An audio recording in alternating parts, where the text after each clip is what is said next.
Hello, thank you for joining me today again on the Church History Trail. And where we are is we're at the village of ARTICLAVE. Now, if I remember rightly, I'm watching Tom McLean's YouTube video that he done when he was at the old downhill church. He said that someone told him in the village that ARTICLAVE is, well, Arctic, and then clave as in meat, cleaver as in basically the wind. And so, in other words, it would cut you in two. The wind would cut you in two. So I believe that's the origin of ARTICLAVE. And this here is the village tavern. And it's like something out of the history books here, as you can see. And it's got a wee bit of cascade there. I'll give you a wee look inside.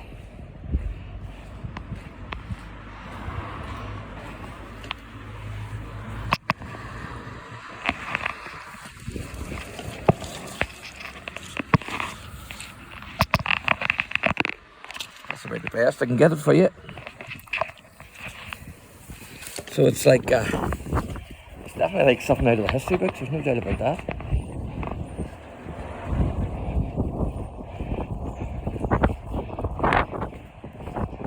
But that's not why we're here. The reason why we're here is for this church, because you're looking at a bit of history here from the 17th century. So I'm going to tell you the story as we go around. The church is known as St. Paul's Church, and as I say, it's in ARTICLAVE, and it's in the parish of Dunboe, which is D-U-N-B-O-E. And I'm told that Dunboe means the fort of the cow. Now, one source says that Patrick founded the old church here. And Patrick visited the area and that he found Christianity was actually already established here. Now, the village itself was established by the Cloth Worker Company. It's a plantation village, and it was established, there's various dates to say when it was established, and they range from 1611 to 1621, so somewhere around that time the village was established. And in 1622 the church was said to be in good order, having had some repair work carried out. The church was believed to have been founded by Ottoman and some of the monks from Iona between 700 and 800 AD. There you can see it says Church of Ireland, Parish of Dunboe, St. Paul's. Of course, we're in the area of Castle Rock. We're not too far from Castle Rock as well. Now, the old church was abandoned after it was destroyed by the Earl of Antrim's army, the Redshanks, whenever they retreated from the siege of Londonderry in 1689. And if you remember rightly, it was the Earl of Antrim's Redshanks who were to march on Derry, but the gates were closed by 13 apprentice boys, and then that started the longest siege in Irish history here. 105 days it lasted before the siege was lifted. And so the old church was replaced then at Downhill. The old church was replaced at Downhill by this church, the present St. Paul's Church at ARTICLAVE, and it was replaced in 1691. So brief wee history to this church, right back to 1691.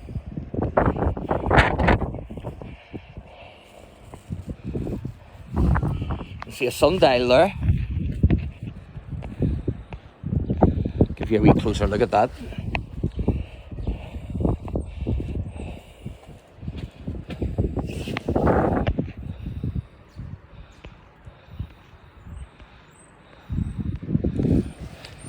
And that's an old grave there, but there's no date on it. But it certainly looks a right wee age.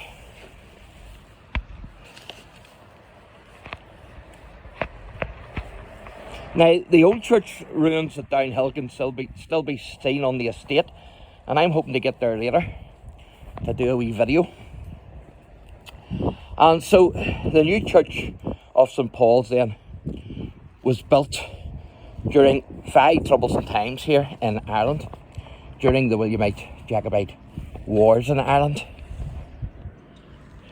Of course, the church has been added to over the centuries, but it's still the original, which is great.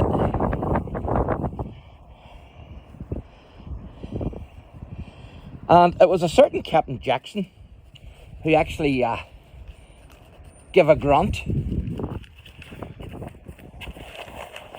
He gave a grant of 1 acre of land, and on this land then the new church was built. So I'll give you a wee Jeff Duke, as they say here in Northern Ireland. In other words, a wee look. Now, I don't know if you'll be able to see anything here. Hopefully you will.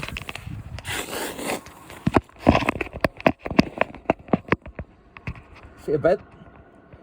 Yep.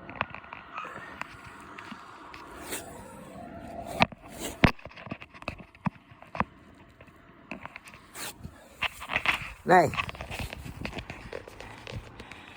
it was Bishop Hopkins who gave the consent for the building of this church, and Bishop King who actually consecrated the church on the 2nd of June 1691. So, a bit of history here, isn't it, folks? Absolutely fantastic.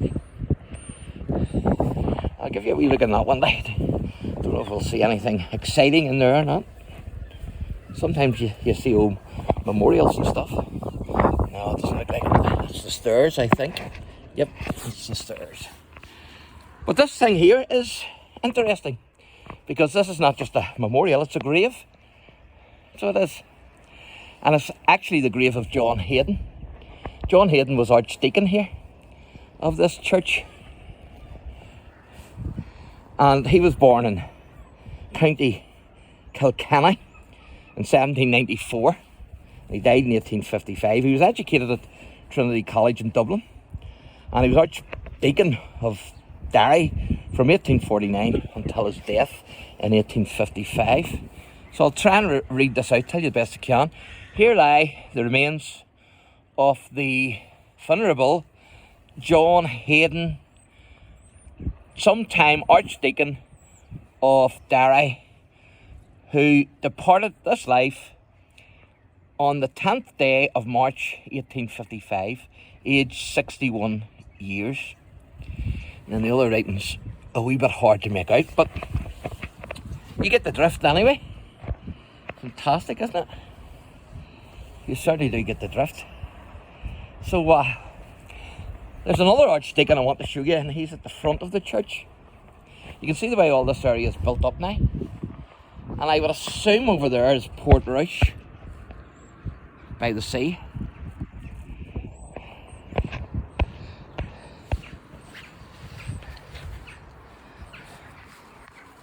Of course, Portrush is the best known seaside resort here in Northern Ireland.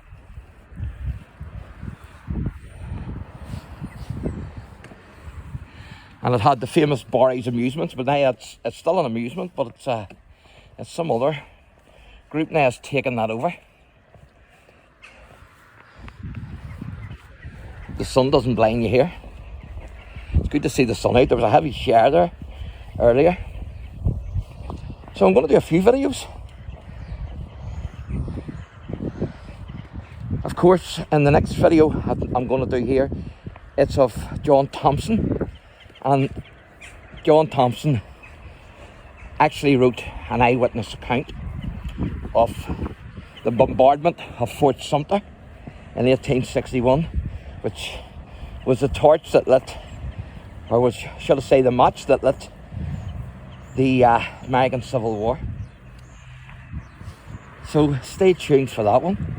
Little ARTICLAVE has a big connection with the American Civil War in 1861 to 1865, but particularly concerning 1861 and the start of the war with Fort Sumter, the bombing of Fort Sumter by the Confederacy.